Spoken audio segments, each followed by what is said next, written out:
BBC Radio Berkshire. Let's look at some of the new movie picks for you then with our film reviewer Maddie Morgan, who joins us. Maddie, thank you for being there. Hi, no worries. So Maddie, looking ahead, something that's out in a few weeks' time looks quite intriguing. This is Cyrano, is it? Tell us more.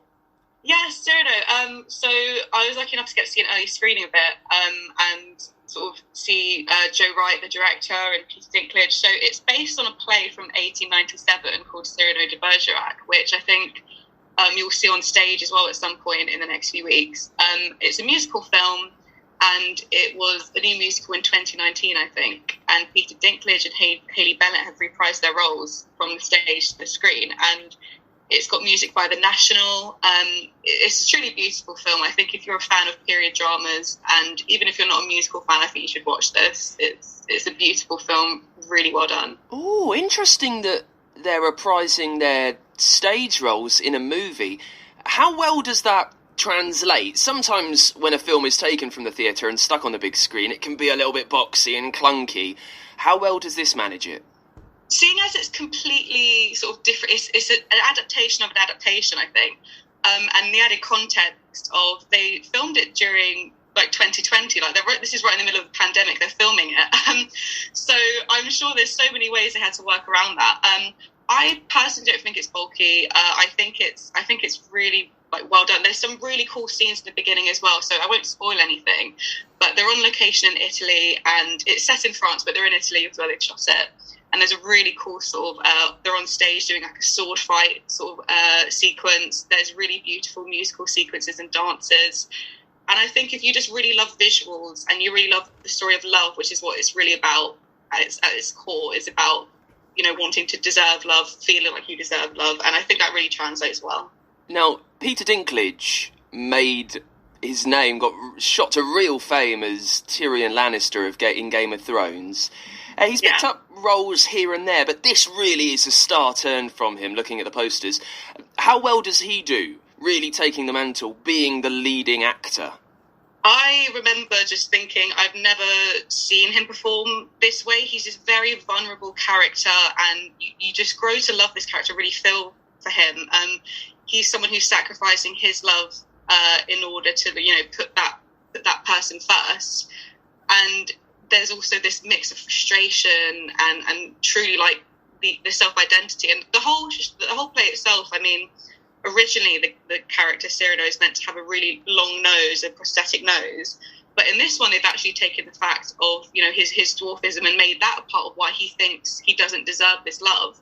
And it's really something where I think he's probably just tapped into something within himself and really, really shown something different, as well as, the singing aspect and all the performing, which I've never seen from him as well. I think this is really a key performance from him that everyone should see. I know there's a lot of Oscar buzz floating around the film. Is it worth it on your end, do you think? Is it a real contender? I believe so. I think I think there's potential for it to have quite a few nominations, particularly I think it may be how it's been directed and Peter Dinklage's performance.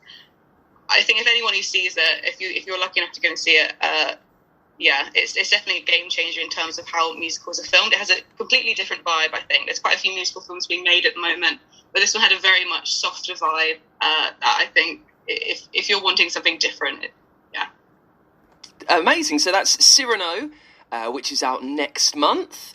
Maybe an award-winning movie for you to check out. Thank you for that, Maddie. We'll get some more movie picks with our film reviewer, Maddie Morgan, a little later on in the show on BBC Radio Berkshire. Of Berkshire. BBC Radio Berkshire. Let's get some more movie recommendations for you now with our film reviewer, Maddie Morgan, who joins us. Maddie, thank you for being there. You've picked 3 films for us that we can stream at home. Number 1, Netflix big musical, something that's getting quite a lot of award season buzz. This is Tick, Tick, Boom. Yes, very, very exciting times if you are a Jonathan Larson fan, if you're a Lin-Manuel Miranda fan, and of course if you're an Andrew Garfield fan. So tell us a bit more. It's like a film based on a musical, based on someone who makes musicals. Yes, so it's written by Jonathan Larson. It's a semi-autobiographical musical he wrote before he wrote his most famous work, Rent. And it's sort of a love letter to songwriters and musical theatre. I mean, you've got Sondheim portrayed in this film as well, and his real voice even put in it, and this film just came out just before his death. So it's sort of about the frustrations of turning 30 and where are you in your career, particularly in the creative world, and it's all during the late 80s, early 90s with like the AIDS crisis and such. But it's also got this really sort of stick it to the man attitude towards it, which I think, young people really grasped onto it. It's really good. The soundtrack really is something else. I watched it the other day, and the opening song is Andrew Garfield, who plays Jonathan Larson, coming to terms with the fact that he's turning 30. And it's this real huge number. What did you make of the music, Maddie? I personally love it. I've been listening to it on repeat myself. I think it really captures something in young adults, or particularly people turning 30. I think when I showed it to my cousin in her late 20s, she was just like, why did you show this to me? Just reacting to it in this way. It definitely captures something which was not only of its time in that moment, but which is so universal. The music itself, that doubt of, do I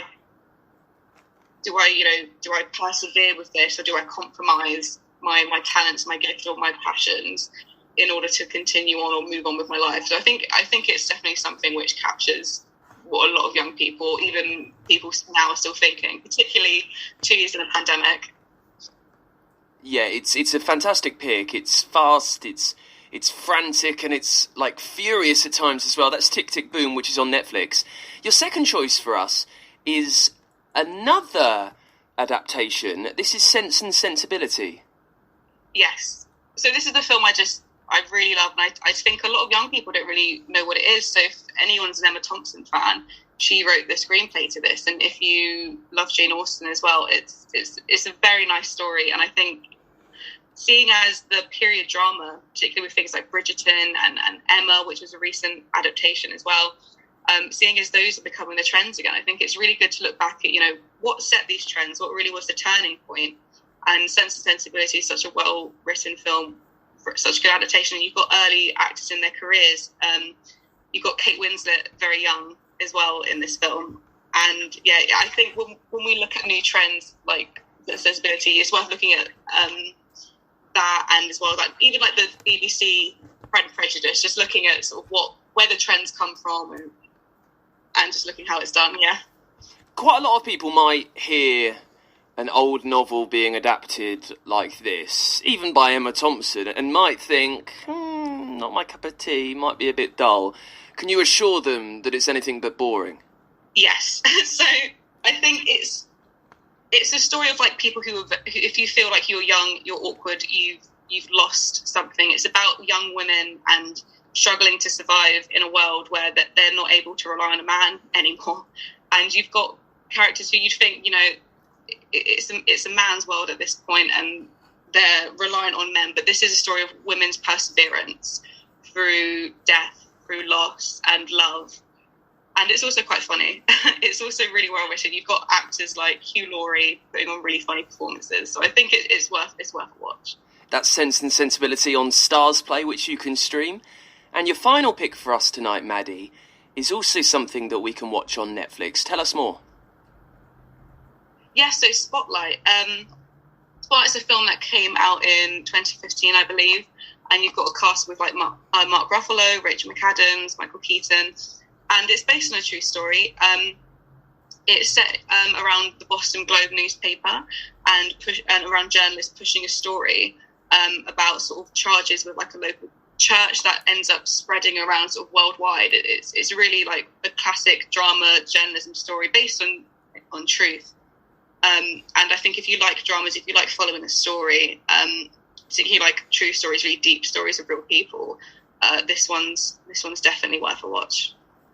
This one's been out for a few years now, and I got to be honest, I've never got around to seeing it because it's never like hooked me in. I can't figure out why. Maybe it's something to do with the subject matter. Can you try and swing me round to it? Is it as dark as maybe some of the things I have read would suggest the movie might lead it to be? It definitely tackles subject matters which, can dark subject matters, but I think it portrays it in terms of these journalists doing their job. It's very much this professional sense of how they approach this and how they uncover it. So if you're uncomfortable with certain things, it never goes too deep in that sense.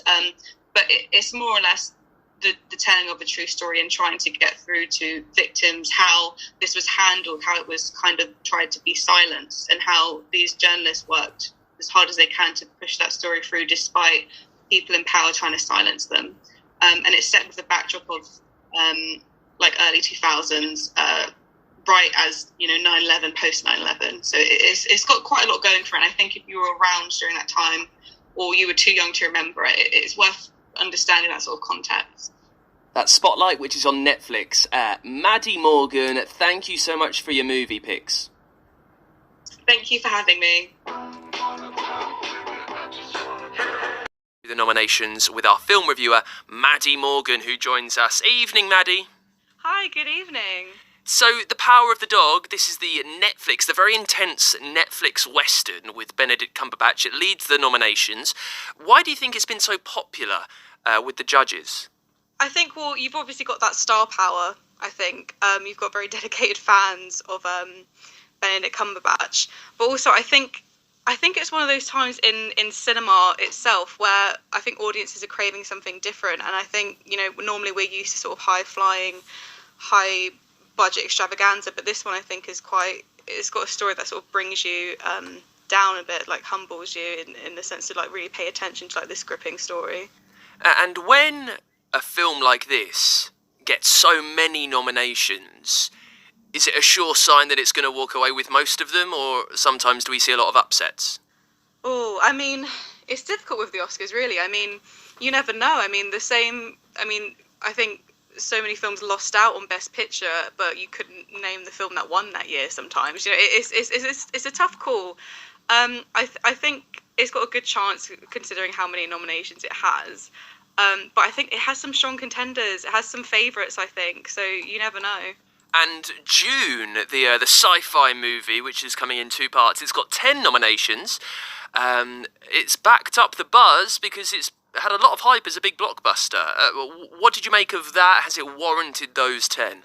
Well, it was such a long-awaited film. I remember it. I just remember it having so much excitement around it. It's sort of like Hollywood history as well. So much around it, like lore, fans, etc. And I think. There's obviously mixed reactions from fans and whatnot, but I think if you're going and wanting to just experience what Dune is about and that sort of world it's in, I think it does a brilliant job of that world building. And Belfast, which is Sir Kenneth Branagh's movie, it's had a lot of success. We've had it reviewed in the last couple of weeks for us. It sounds like an incredible watch. Why do you think it's cut through so well, and that's been reflected with its award nominations? Well, I think it's quite clear that so much love has gone into it. I think when you speak to people who are part of that film, especially people who are from Belfast, it's a love letter to the place itself. And I think when you have a place that is close to people's hearts, especially with people from Ireland, that is all over the world. It's something that people touch with. And I think if you have a story about sort of where you come from and the sort of memories of that, as well as people just remembering a time gone by, I think you always have success in that route. And you've got, again, more star power. I mean, you've got Judi Dench. Like that itself is enough for me. And it's always vital to have nominations for women, particularly in the director category. And Jane Campion, who's behind The Power of the Dog, this is her second Best Director nomination because she got one for The Piano, which was, almost 20 years ago now. How important do you think having something like this and someone like this in charge of a movie is? Well, like you said, Campion was nominated in the past, but she lost out, I think, to Schindler's List that year. So that, and it's important. I mean, the last year as well, we've had women directors sort of winning more awards and becoming more seen, I would say, more apparent in the industry. And I think it's important simply because, it's got so many nominations this year, and women seem to be doing a very good job. I mean, you just hear them more in fan favourites or films that have stood the test of time in the last few years. Have a lot of the time been women directors. So I think it's an exciting time, to be honest. Now, if we've got the Oscars, which are the best of movies, we also have the worst of the movies as well. We had the Razzie nominations this week, which is an award ceremony, very simply celebrates the worst films of the year. This year we've got Diana the Musical, Space Jam: A New Legacy, Dear Evan Hansen, Jared Leto's performance in The House of Gucci. Now, Maddie, you see a lot of films. Do you have any hot favourites for the worst movie of the year? Oh my gosh. You know what? I'm scared to speak my mind because maybe I'll just hurt a few feet. I know there's a lot of fan favourites who love Diana the Musical, but it's a straight no for me, unfortunately. I think with some others, at least with Space Jam, there's the nostalgia, and I can't necessarily speak for the others, but I think, for maybe Worst Picture, maybe Diana the Musical.